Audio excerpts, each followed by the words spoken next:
El viaje a Jerusalén. Jesús, en el umbral de la vida adulta y ya graduado de las escuelas de la sinagoga, reunía las condiciones necesarias para ir a Jerusalén con sus padres y participar con ellos en la celebración de su primera Pascua. El festival de la Pascua de este año caía un sábado, el 9 de abril del año 7 después de Cristo. Un grupo numeroso, 103, se preparó para salir de Nazaret temprano por la mañana del lunes 4 de abril, camino a Jerusalén.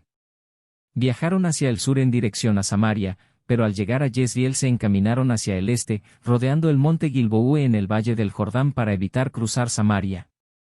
José y su familia hubieran querido cruzar Samaria pasando por el pozo de Jacob y por Betel, pero los judíos no querían mezclarse con los samaritanos, por lo tanto la familia de Jesús decidió seguir camino con sus vecinos a través del valle del Jordán. El muy temido Arquelao había sido depuesto, y no temían llevar a Jesús a Jerusalén.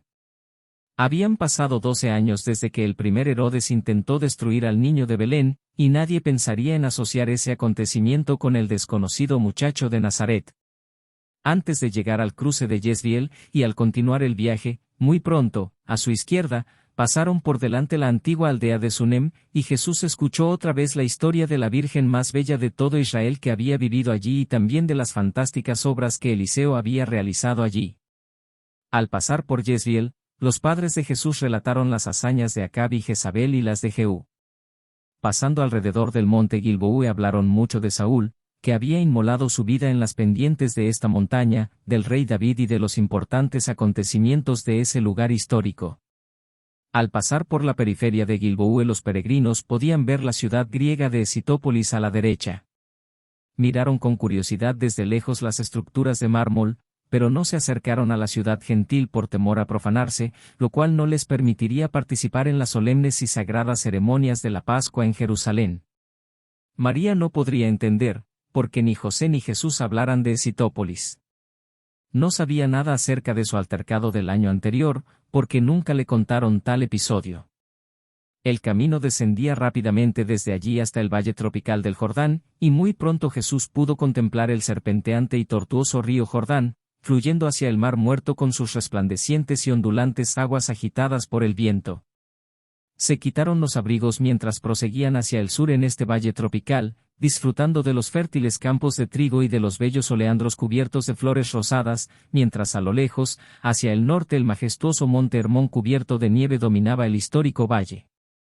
A unas 3 horas de viaje desde Escitópolis llegaron a una fuente burbujeante, y allí acamparon durante la noche bajo un cielo estrellado. Durante el segundo día de viaje pasaron por donde el río Jaboc, proveniente del este, fluye en el Jordán. Contemplando este valle hacia el este, recordaron los días de Gideón, cuando los medianitas bajaron a esta región ocupando el país. Hacia fines del segundo día de viaje acamparon junto a la montaña más alta que domina el valle del Jordán, el monte Sartaba, en cuya cumbre estaba la fortaleza alejandrina donde Herodes había encerrado a una de sus esposas y sepultado a sus 2 hijos estrangulados. En el tercer día de viaje pasaron por 2 aldeas que habían sido construidas recientemente por Herodes y observaron la excelente arquitectura y sus hermosos jardines de palmas. Al anochecer llegaron a Jericó, y allí permanecieron hasta el día siguiente. Esa noche José, María y Jesús caminaron un par de kilómetros hasta el sitio del Jericó antiguo, donde Josué, por quien Jesús había sido llamado, había realizado sus renombradas hazañas según la tradición judía. Durante el cuarto y último día de viaje, el camino era una procesión continua de peregrinos. Comenzaron entonces a subir las colinas que llevaban a Jerusalén. Al acercarse a la cumbre, pudieron ver más allá del valle del Jordán las montañas y las aguas quietas del mar muerto. A mitad de camino a Jerusalén, Jesús vio por primera vez el Monte de los Olivos, región que jugaría un papel tan importante en su vida futura, y José le indicó que la ciudad santa estaba allende esa altura. El corazón del muchacho aceleró su ritmo en feliz anticipación de mirar pronto a la ciudad y a la casa de su Padre Celeste. Sobre las pendientes orientales del Alebeto pausaron para descansar junto a una aldea llamada Betania. Los hospitalarios aldeanos atendieron a los peregrinos, y por casualidad, la familia de José se había detenido cerca de la casa de un tal Simón, que tenía 3 hijos de la edad de Jesús, María, Marta y Lázaro.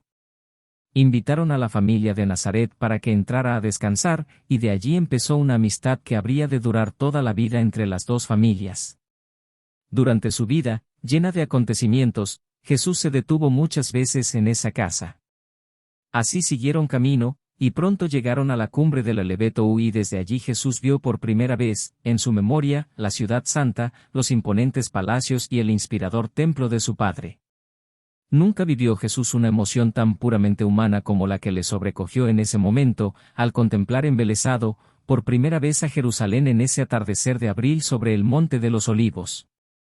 Años después, en este mismo lugar se detuvo y lloró por la ciudad que estaba a punto de rechazar a otro profeta, al último y al más grande de sus maestros celestiales. Siguieron deprisa su viaje a Jerusalén. Era el jueves por la tarde. Al llegar a la ciudad pasaron por el templo. Jesús no había visto jamás tal multitud de seres humanos. Meditó profundamente sobre cómo se había reunido aquí esta congregación de judíos llegados de los lugares más distantes del mundo conocido. Poco después llegaron al lugar donde iban a alojarse durante su estadía para la semana de Pascua, la amplia casa de un pariente rico de María, uno quien por Zacarías conocía algo de la historia de Juan y de Jesús. Al día siguiente, el día de la preparación, se aprontaron para la apropiada celebración del sábado de Pascua. Aunque todo Jerusalén estaba activo y ocupado con las preparaciones de la Pascua, José encontró tiempo para llevar a su hijo de visita a la academia donde se había pensado que proseguiría su educación 2 años más tarde, en cuanto cumpliera la edad requerida de 15 años. José estaba verdaderamente perplejo cuando observaba el poco interés de Jesús por estos cuidadosos planes. Jesús estaba profundamente impresionado por el templo, todos sus servicios y las otras actividades relacionadas.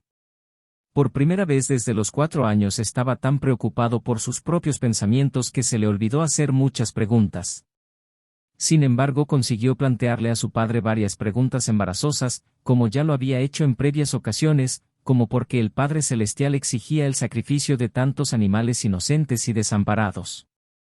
Bien sabía su padre, porque podía leerlo en la expresión del rostro del muchacho, que sus respuestas y explicaciones no satisfacían a este hijo de pensamientos profundos y raciocinio preclaro. El día antes del sábado de Pascua, una oleada de iluminación espiritual llenó la mente mortal y el corazón humano de Jesús de desbordante y afectuosa piedad por las multitudes espiritualmente ciegas y moralmente ignorantes reunidas para celebrar la antigua conmemoración de Pascua. Fue este uno de los días más extraordinarios que el Hijo de Dios viviera en la carne, y durante la noche, por primera vez en su carrera terrenal, apareció ante él un mensajero autorizado de Solvington, enviado por Emmanuel, que dijo: «Ha llegado tu hora. Ya es tiempo que comiences los asuntos de tu Padre». Así, cuando las pesadas responsabilidades de la familia de Nazaret descendían sobre sus hombros juveniles, llegaba al mismo tiempo un mensajero celestial para recordar a este muchacho, que aún no había cumplido los 13 años, que había llegado la hora de empezar la reanudación de las responsabilidades de un universo. Fue este el primer acto de una larga sucesión de acontecimientos que finalmente culminaron en la consumación de la encarnación del Hijo en Urantia y de la colocación del gobierno de un universo sobre sus hombros humanos divinos. Con el paso del tiempo, el misterio de la encarnación se tornó para todos nosotros cada vez más incomprensible. Apenas podíamos comprender que este muchacho de Nazaret era el creador de todo Nevadón. Y todavía no comprendemos cómo el espíritu de este mismo Hijo Creador y el espíritu de su Padre Paradisiaco están asociados con las almas de la humanidad. A medida que pasaba el tiempo, podíamos observar que su mente humana discernía cada vez más el hecho de que, mientras vivía su vida en la carne, en espíritu la responsabilidad de un universo estaba sobre sus hombros.